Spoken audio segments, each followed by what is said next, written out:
Bharatiya Janata party 200 पार 200 पार 200 पार। अच्छा, एक तरफा मतलब एक तरफा। में इतना जब विकास हो गया था तो फिर हार का सामना क्यों करना पड़ा? इनने कहा था हम 2 लाख के कर्जे माफ करेंगे, तो वचन कहाँ गया? कह रहे हैं सबके तो कर्जे माफ किए, कोई- बहुतों कोई- के कोई- किए कोई और कर्जा टाइम नहीं। देते तो औरों का कर देते। कोई कर्जा नहीं माफ किया हमने, नहीं किए नहीं किसी के। किया। बिल्कुल तो सब बिल्कुल। क्षेत्र में भाजपा भाजपा भाजपा नजर आई। बिल्कुल, युवा कर ही रहा है। हमारे साथ है और आज भी वायु के समान तेज जो दौड़ता है, घर घर जाता, बुआ मौसी काका के वोट डलाता कमल जी, का, हाँ। और कमल खिलता है। इसीलिए नमस्कार, मैं हूं साक्षी राय और आप देख रहे हैं खरी बात न्यूज। बहुत बहुत स्वागत है खरी बात न्यूज की खास पेशकश आमने सामने में। और आमने सामने में आज हमारे साथ फिर से एक खास शख्सियत मौजूद है। आपको बताया मध्य प्रदेश की नीमच विधानसभा से विधायक हैं दिलीप सिंह परिहार जी। पिछले 2 टर्म से लगातार विधायक हैं। इससे पहले 2003 में भी जो है विधायक रह चुके हैं यहाँ के, कई बार के भाजपा के जिलाध्यक्ष नीमच के। बहुत बहुत स्वागत है खरी बात न्यूज में। नमस्ते साक्षी जी। जी सबसे पहले दिलीप जी आपसे ये पूछना चाहूंगी कि आप यहाँ पर आए हैं, विधानसभा सत्र चल रहा है, इसके बारे में सबसे पहले बात करते हैं कि विधानसभा सत्र आज भी बहुत हंगामेदार रहा है। क्या लगता है आपको कि किस तरीके से ये सत्र जो है वो निकल रहा है? ये विधानसभा सत्र बहुत महत्वपूर्ण था और बजट जैसी चीज में आई है और महामहिम राज्यपाल महोदय का इसमें अभिभाषण हुआ है जी। उस अभिभाषण में जो बात आई है वो मध्य प्रदेश को सर्वहारा वर्ग का कल्याण करने वाला जी ऐसा बनाने का काम किया है। और उसमें हम देखते हैं कि जब बेटी, हम माँ बहन बेटी का सम्मान करते हैं और बेटियों के लिए इस बजट में भी अच्छा प्रावधान लाए हैं जी। क्योंकि ये बजट मूल रूप से कह सकते हैं हम कि चुनावी बजट है। तो मेरे क्षेत्र में भी अभी एक नया बाईपास इस बजट में मिला है, लगभग 40 करोड़ का। तो मैं उसके लिए माननीय मुख्यमंत्री जी और वित्त मंत्री जगदीश देवड़ा जी और माननीय शिवराज सिंह जी चौहान को धन्यवाद दूंगा।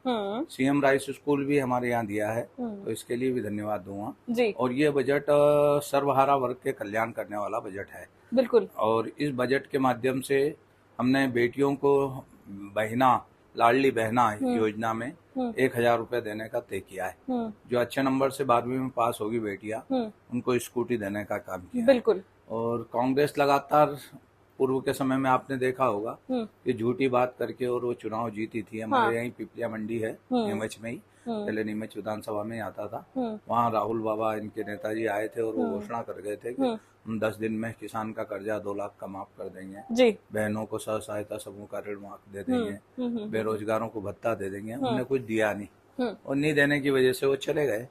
और वापिस चौथी बार मुख्यमंत्री जी आए शिवराज सिंह जी चौहान, तो वो बहुत काम कर रहे हैं। अच्छा। नीमच विधानसभा जो अंतिम छोर में हमारी, बिल्कुल, उस नीमच विधानसभा में स्वतंत्रता के बाद आज 75 वर्ष हम मना रहे हैं, भारत स्वतंत्र हुए।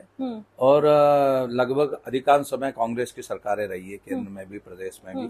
अभी 18-20 साल से भारतीय जनता पार्टी की सरकार है। बिल्कुल। और सरकार ने नीमच में जो दिया है वो अद्भुत दिया है। नीमच विधानसभा में जहाँ से मैं जनप्रतिनिधि हूँ, जनता ने मुझे चुना है, तो वहाँ जो दिया है उनने मेडिकल कॉलेज दिया है जो लगभग 450 करोड़ का है। और वो मेडिकल कॉलेज वहाँ बनना प्रारंभ हो गया है और उसका लगभग 35% 30% काम हो गया है।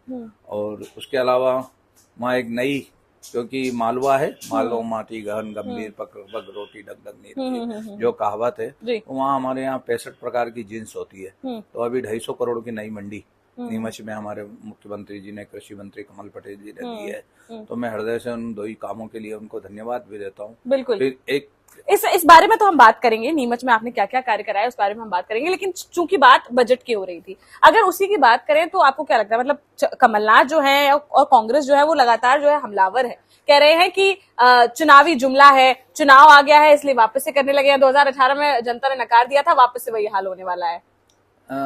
चुनावी जुमला तो कांग्रेस के लिए हो सकता है, हम तो यथार्थ में काम करते हैं। अभी विकास यात्रा लेकर हम यथार्थ में गए, जनता ने हमें वो स्नेह दिया है। ऐसा लग रहा था जैसे ये स्नेह यात्रा बन गई हो, क्योंकि बड़ी बड़ी योजनाएं मध्य प्रदेश के मुख्यमंत्री और देवदुल्लभ प्रधानमंत्री माननीय नरेंद्र मोदी जी ने पास की है। आप देखो कि जब देश के प्रधानमंत्री जी ने बहनों के शौचालय की इज्जत घर की बात लाल किले से की थी, तो ये कांग्रेस के लोग उनकी हंसी उड़ा रहे थे। आज घर घर में शौचालय बने हैं। उनने जब पानी की बात की कि हर घर में पानी होगा, पीने की व्यवस्था करेंगे, शुद्ध जल देंगे। अभी हमारे यहाँ गांधी सागर डैम है जो मानव निर्मित है, नेहरू जी ने उसका उद्घाटन किया था। वहाँ कांग्रेस ने 60 साल तक राज किया, मगर पानी गांधी सागर का एक बूंद भी नीमच और मंदसौर जिले को नहीं मिला था।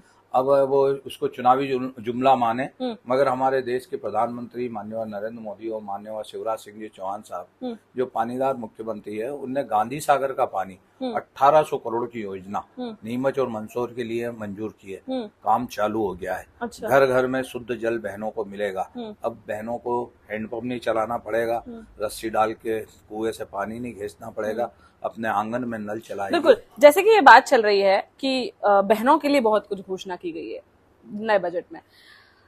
लगातार जो है आक्रमण हो रहे हैं और आप भी जानते हैं ये चीज, मतलब लोग आरोप आपको भी लगाते रहते होंगे कि कहीं एक तरफ जहां बजट घोषित किया जा रहा है लाडली बहना योजना और जो है कन्या योजना और तमाम तरीके के की जा रहे हैं, स्कूटी दी जा रही है, वहीं दूसरी ओर अभी बीच में हमने देखा था तो पोषाहार घोटाला आया था, वो भी महिलाओं के विभाग का है, आप वो भी जानते हैं। किसानों की बात हो रही है तो जहां किसानों का जो है आय दोगुनी करने की बात भाजपा करती है, वहीं लोग कह रहे हैं किसानों को अपना जो है फसल ही पानी में बहानी पड़ रही है, लहसुन की बोरियां बहानी पड़ी थी। बहुत कुछ कह रहे हैं कि सरकार जो है चुनाव आने के टाइम बस घोषणाएं कर रही है। ये सब कांग्रेस के समय होता था। भारतीय जनता पार्टी के समय देश के प्रधानमंत्री नरेंद्र मोदी और कृषि मंत्री माननीय नरेंद्र सिंह जी तोमर साहब ने जी किसानों को वाजिब दाम मिले, इसलिए फसलों के हमेशा वाजिब दाम दिलाने का काम किया है और बढ़ाने का भी काम किया है।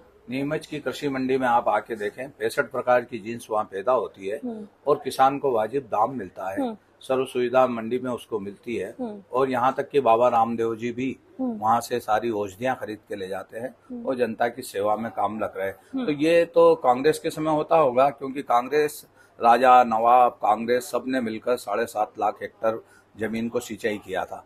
अभी मध्य प्रदेश के यशस्वी मुख्यमंत्री जी ने 45 लाख हेक्टर भूमि सिंचित की है, जिसमें मेरी विधानसभा में 4 डैम उनने बनाने का काम किया है। अभी जिस गांधी सागर की अपन बात कर रहे हैं, उस गांधी सागर से सिंचाई योजना भी हमारे यहाँ मंजूर हुई है, जो लगभग 1800 कुछ करोड़ की योजना है। उसमें हमारे यहाँ ड्रिप इरिगेशन से खेती होगी। किसान को चाहिए पानी, बिजली, सड़क, खाद, वो मध्य प्रदेश के मुख्यमंत्री जी बिजली देने वाले हैं। अभी आपको ध्यान में होगा, हमारे नीमच जिले में भगवानपुरा है, वहाँ सोलर प्लांट बना, माननीय नरेंद्र मोदी जी वहाँ उद्घाटन करने आए। अब हम नीमच पहले बिजली के लिए तरसता था, आज वो दाता बन गया, देने वाला बन गया। अब हमारे यहाँ नीमच के भगवानपुरा प्लांट से दिल्ली में बिजली जाती है और मेट्रो ट्रेन चलती है। तो हम बिजली भी दे रहे हैं, पानी भी दे रहे हैं, सड़कें हमने बनी है। मैं 2003 में मतलब खुद आत्मनिर्भर बनाया नीमच। आत्मनिर्भर पूरा मध्य प्रदेश बनने जा रहा है, नीमच बना है। और जब मैं नीमच से 2003 में विधायक बन के यहाँ आया था, टूटी सड़कें थी, बिना दवाइयों के अस्पताल थे, हताश जनता थे, निराश कर्मचारी थे, करोड़ों रुपए का कर्जा। अच्छा, तो आपको क्या लगता है जब आप कह रहे हैं कि 2018 में जैसे चुनाव लड़ी थी और 10 साल का जो है उस टाइम पर भी 15 साल का टर्म पूरा कर लिया था भाजपा ने, 2018 में इतना जब विकास हो गया था तो फिर हार का सामना क्यों करना पड़ा? आपको क्या लगता है, क्या वजह रही में? भाजपा हारी नहीं थी जी। आपको ध्यान में होगा, आप पत्रकार हैं, वोटों के प्रतिशत में हम लोग जीते थे और सीटों के प्रतिशत में हम लोग हम हारे थे। तो कई सीटें 2-3 कम पड़ गई थी और उस समय उनने जो झूठा वादा किया था, जनता उनके छलावे में आ गई थी और छलावे की वजह से सरकार में वो सीटों की वजह से जोड़ तोड़ में सरकार बना ली थी। जब माननीय सिंधिया जी ने उनसे कहा कि आप आपके वचन पत्र पूरे करो, जब उनने वचन पत्र नहीं पूरे किए तो माननीय सिंधिया जी ने जो करना था वो किया और वो अपने साथियों सहित भारतीय जनता पार्टी में आए और जनता की अदालत में गए। वचन पत्र की वजह से आए या फिर अपनी राजनीति की वजह से आए? नहीं, वचन पत्र की वजह से। हमारी ये डिमांड है, हमने कहा हम 24 घंटे बिजली दे रहे हैं तो हम 24 घंटे बिजली दे रहे हैं। हमने कहा हम गरीब की थाली खाली नहीं रहने देंगे, तो हमने गरीब को निःशुल्क भोजन की व्यवस्था करी, अन्न की व्यवस्था करी। इनने कहा था हम 2 लाख के कर्जे माफ करेंगे, तो वचन कहा गया। कह रहे हैं सबके तो कर्जे माफ किए, बहुतों के किए और टाइम देते तो औरों का कर देते। कोई कर्जा नहीं माफ किया, नहीं किया। और उनने न सहायता समूह ने बेजोड़ ढोल डमूरे बजाने के, ढोल चढ़ाने की ट्रेनिंग जरूर दी थी कमलनाथ जी ने। जब कोरोना आया तो वहाँ इंदौर में कौन सा वाइपा वो का उपयोग कर रहे थे और तो कोरोना के समय माननीय मुख्यमंत्री जी आ गए तो जनता को बचा लिया और जनता की सेवा में लगे हैं। और आज भी वो माननीय मुख्यमंत्री जी दिलों में राज करते हैं। गरीब हो, अनुसूचित जाति का हो, अनुसूचित जनजाति का हो, सामान्य वर्ग का हो, सबके लिए है। और सबका साथ, सबका विकास, सबके विश्वास के आधार पर भारतीय जनता पार्टी चल रही है और आने वाले में समय में चलेगा। अभी आप देख रहे होंगे जहाँ भी चुनाव होते हैं, कांग्रेस जाती हुई नजर आती है, भारतीय जनता पार्टी आती हुई नजर आती है। आज ये भी 3 प्रांतों के चुनाव परिणाम देख रहा था मैं, तो उसमें 2 में तो भारतीय जनता पार्टी ही आ रही थी। तो ये जनता का रूप है और आत्मनिर्भर, और भारत में एक ऐसे देवदुल्लभ प्रधानमंत्री मिले हैं जो देश को आत्मनिर्भर बनाना चाहते हैं। देश के मान बिंदुओं का सम्मान आज पूरे विश्व में बढ़ा है और महंकाल लोग जैसे अपने माँ, जहाँ उज्जैनी है, जहाँ पर कृष्ण और सुदामा ने शिक्षा प्राप्त की, उस उज्जैनी महंकाल लोक का भी लोकार्पण माननीय मोदी जी ने किया और शिवराज मामा ने उसका सारा कार्यक्रम किया है। बिल्कुल। विधायक जी, अगर बात करें पिछले महीने में ही आप काफी विवादों में घिरे रहे, क्योंकि करणी सेना जो है, उन्होंने कहा था कि एक ऑडियो वायरल हो रहा था जिसमें आपने ये कहा था कि आप आतंकवादी हैं, आतंकवादियों वाला काम कर रहे हैं। वो गलत है। हाँ। मैंने कहीं करणी सेना के लिए आतंकवादी नहीं कहा जी। मैं स्वयं क्षत्रिय हूँ, क्षत्रिय कुल में जन्म लिया है हमने, और कभी किसी के अपमान हम करना नहीं जानते। तो क्या कह रहे थे? मतलब हमने ये कहा था कि इस प्रकार की बात, ना तो करणी सेना का नाम लिया, यदि कोई दारू पी के रात को फोन लगाएगा तो हम कहेंगे अच्छी बातों का, शब्दों का उपयोग करो, आतंकवादी जैसी भाषा का उपयोग नहीं करना चाहिए। मतलब कोई भी किसी को भी कब किसके सामने कैसी बात करना, तो वो व्यक्ति के लिए हो सकता है। दारू पी के आप किसी को फोन लगाओगे, करणी सेना में मैं भी रहा हूँ, मैं राजपूत समाज का रहा हूँ और हूँ, जन्मजात हूँ, क्योंकि मैं मेवाड़ क्षत्रिय महासभा का प्रतिनिधि रहा हूँ और मैं जिस कुल में जन्म लिया उसका मुझे गौरव है। और आज भी हमने मुख्यमंत्री जी के सामने उस बात को सच्ची रखी और माननीय मुख्यमंत्री जी ने सारे, मतलब करणी सेना की बात को रखा। हाँ, रखा। और बिल्कुल महाराणा प्रताप जी की जन्म जयंती के ऊपर छुट्टी घोषित करी माननीय मुख्यमंत्री शिवराज सिंह जी चौहान साहब। मतलब अभी जो इतना विवाद खड़ा हो रहा था, रानी पद्मावती जी का उनने जो स्मारक बनाने के लिए कहा वो बनाया। ऐसे जो हमारी जो काम हमने कहे, सभी समाज के लोगों को जमीन के लिए बात करी, हमने हमारी बात रखी उनकी, और हम हमेशा जहाँ आवश्यकता होती है वहाँ बात रखते हैं। और वैसे भी हम सभी को साथ लेकर चलते हैं, क्योंकि जनप्रतिनिधि सभी 36 कौमों को लेकर जनप्रतिनिधि बनता है। मगर समाज जिस कुल में पैदा हुए हैं उस कुल का हमें गौरव है कि हमारे महापुरुषों ने इस देश के लिए बलिदान दिए है। बिल्कुल बिल्कुल। चलिए ठीक है, 2023 में विधानसभा चुनाव है, क्या लगता है क्या नतीजे आने वाले हैं?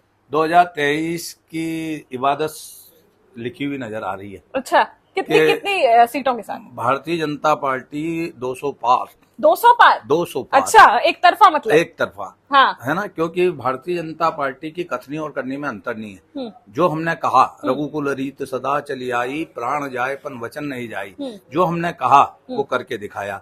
हमने सड़कें दी है, हमने बिजली दी है, हमने लोगों को लिए अन्न की व्यवस्था की है, समाज में समरसता पैदा की है। अच्छा, हर मुद्दे पे बात हो गई, हर मुद्दे पे बात हो गई, एक मुद्दा बचा रह गया, उस बारे में और बात कर लेते हैं।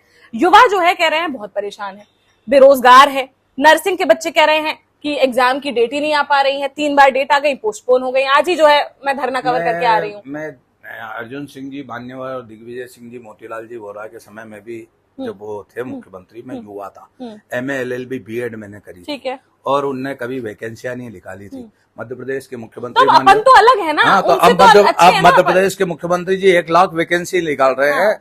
टीचर की भर्ती हो रही है, 50% बहनों को आपको आरक्षण दे रहे हैं, पटवारी की भर्ती हो रही है, बच्चों का कहना है भर्ती ठीक है आपने अब निकाल दी, कल ही आपने भर्तियों का ऐलान किया है, एग्जाम ही नहीं हो रहे हैं तो फिर पास कैसे होंगे, भर्ती कैसे? एग्जाम भी होंगे, पास भी होंगे, नियुक्तियां भी हुई है, उद्योग लग रहे हैं। MSME में हम लोन दे रहे हैं, 1 करोड़ से 10 करोड़ तक के लोन दे रहे हैं। नीमच में आओ आप, औद्योगिक क्षेत्र खुला है, वहाँ भी कम से कम 10 उद्योग लगे हैं, 1000 लोग नौकरी पे लगे हैं। मैं तो युवाओं से आह्वान करता हूँ कि वो MSME के माध्यम से या उद्योग विभाग से लोन ले, 1 से 10 करोड़ तक। मतलब आप वादा कर रहे हो, भाजपा भी वादा कर रही है कि अब जो है युवाओं को सेटिस्फाई किया जाए। नहीं, अब किया नहीं जा रहा, हम तो कर ही रहे हैं। युवा हमारे साथ है और आज भी वायु के समान तेज जो दौड़ता है, घर घर जाता, बुआ मौसी काका के वोट डलाता कमल का, और कमल खिलता है। इसीलिए तो हम वापिस कह रहे हैं कि सबका साथ, सबका विकास। तो ये जो वैकेंसी कल निकली है, ये कहीं रुकने वाली तो नहीं है? कहीं नहीं रुकने वाली है। और बीच में आपने देखा भी होगा, पुलिस में भर्ती हुई, पटवारी की भर्ती हुई, टीचर्स की भर्ती हुई है, लगातार भर्तियां चालू थी। और कितनी ऐसी हैं जो नहीं भी हुई हैं? आप भी जानते हैं PSC के पेपर तो जाने कितने सालों से टल रहे हैं, बच्चे ओवर एज हो रहे हैं। नहीं, ऐसा नहीं है। अभी वैकेंसियां बहुत कुछ निकली है और भी निकलेगी।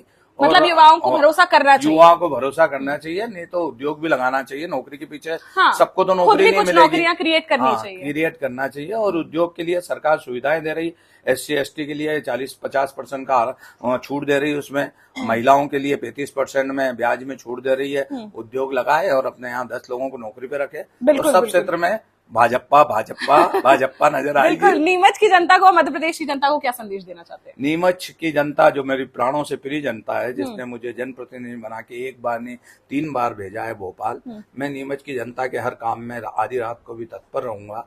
और आने वाले समय में यही कहूंगा, जो लोग खरे उतरते हैं कामों पे उनको चुने, जिससे कि आने वाले समय में वापिस सरकार बने। और सरकार बनेगी तो आज देश आत्मनिर्भर बन रहा है, तो नीमच भी आत्मनिर्भर बनेगा और प्रदेश भी आत्मनिर्भर बनेगा। पुनः सबके सुख की कामना करता हूँ। वसुदेव कुटुंबकम के भाव को लेकर हम लोग चल रहे हैं। मुख्यमंत्री कन्यादान योजना हो रही है, तीर्थ दर्शन हो रही है, विवाह हो रहे हैं, तमाम योजनाएं तमाम योजनाओं का लाभ ले सरकार चला रही है और हकीकत में चला रही है। मुझे याद है कांग्रेस के लोगों ने, मैं जब विधायक था और कराड़ा जी और कमलनाथ जी मुख्यमंत्री जी थे, एक बेटी को मेरे से उनने मुख्यमंत्री कन्यादान योजना का एक प्रमाण पत्र दिलवा दिया था। अच्छा। तो बेटी की डिलीवरी होने लग गई, तब तक उसका पैसा नहीं मिला था। अच्छा। तो हम तो दे रहे हैं। अभी मैं नीमच में मुख्यमंत्री कन्यादान योजना में विवाह और निकाह दोनों करके आया। अच्छा। एक तरफ पंडित जी मंत्रोच्चारण पढ़ रहे थे, दूसरी तरफ मौलवी जी कलमा पढ़ रहे थे, बेटी का विवाह हो रहा था। ऊपर से भगवान और अल्लाह ताला देख रहा होगा तो आशीर्वाद दे रहा होगा। बड़ी अच्छी मिसाल दी है मुख्यमंत्री जी, तुम बार बार मध्य प्रदेश के मुख्यमंत्री बनना। तो इसलिए कोई रोक नहीं सकता है मुख्यमंत्री, हमारे भाजपा के ही बनेंगे। और हमारे शिवराज मामा जो सबके दिलों में राज करते हैं, आज हम देख रहे हैं कि आज की जो विधानसभा की हरकत देखी होगी आपने। अभी मैं विधानसभा से आ रहा हूँ, जीतू पटवारी जी जो अपने आप को दूध का धुला समझते हैं, जो बातें करते हैं, पढ़े लिखे होते हुए भी अगर विधानसभा की गरिमा का वो पालन नहीं करते हैं, उनने इतना झूठ बयान किया है, आज उसका परिणाम उनको भुगतना पड़ा कि उनको विधानसभा ने कहीं न कहीं कुछ दिन के लिए गॉट आउट किया है या बर्खास्त किया है। मगर उतने बड़े लोग भी अगर झूठ बोल सकते हैं और इस प्रकार झूठ, जबकि उनकी खुद की भाषा निकाली गई, जो उनने बोला, उनने जो घोषणा करी, दो की तुलना की गई, मतलब छिपकली जैसी की वो बात कर रहे थे। तो हम इतने झूठ ऐसे ही कमलनाथ के सारे सिपा सलाहकार है जो झूठ बोल के सरकार में आना चाहते हैं। अभी उनने कह दिया हम 15,000 रुपए देंगे बेटी को, कहा देंगे जब रुई न खट्टा कुछ नहीं, बस आपने काम चलाना है, कुछ भी बोलना है, इसलिए बोलना है। बिल्कुल। चलिए ठीक है, आज हमारे साथ नीमच के विधायक दिलीप सिंह परिहार जी मौजूद थे। कई मुद्दों पर जो है चर्चा हुई और बड़ी खरी चर्चा हुई। आपको ये एपिसोड कैसा लगा ये हमें कमेंट बॉक्स में कमेंट करके जरूर बताएं। और बहुत ही जल्द जो है हम नीमच विधानसभा में भी जाएंगे, जहां वापस से ग्राउंड पे से जो है ग्राउंड रिपोर्ट करेंगे, जनता से आपको रूबरू कराएंगे, जनता क्या सोच रही है वो आपको दिखाएंगे और वापस से आपसे भी मुलाकात वहां पर भी करेंगे। आज के लिए फिलहाल इतना ही, लेकिन हमारे सवाल इनसे कैसे लगे, इनके जवाब कैसे लगे, ये हमें कमेंट बॉक्स में कमेंट करके जरूर बताएं। चैनल को फॉलो करना बिल्कुल ना भूलें, सब्सक्राइब करना बिल्कुल ना भूलें। आज के लिए फिलहाल इतना ही, बने रहिए हमारे साथ, देखते रहिए खरी बात साक्षी के साथ। नमस्कार।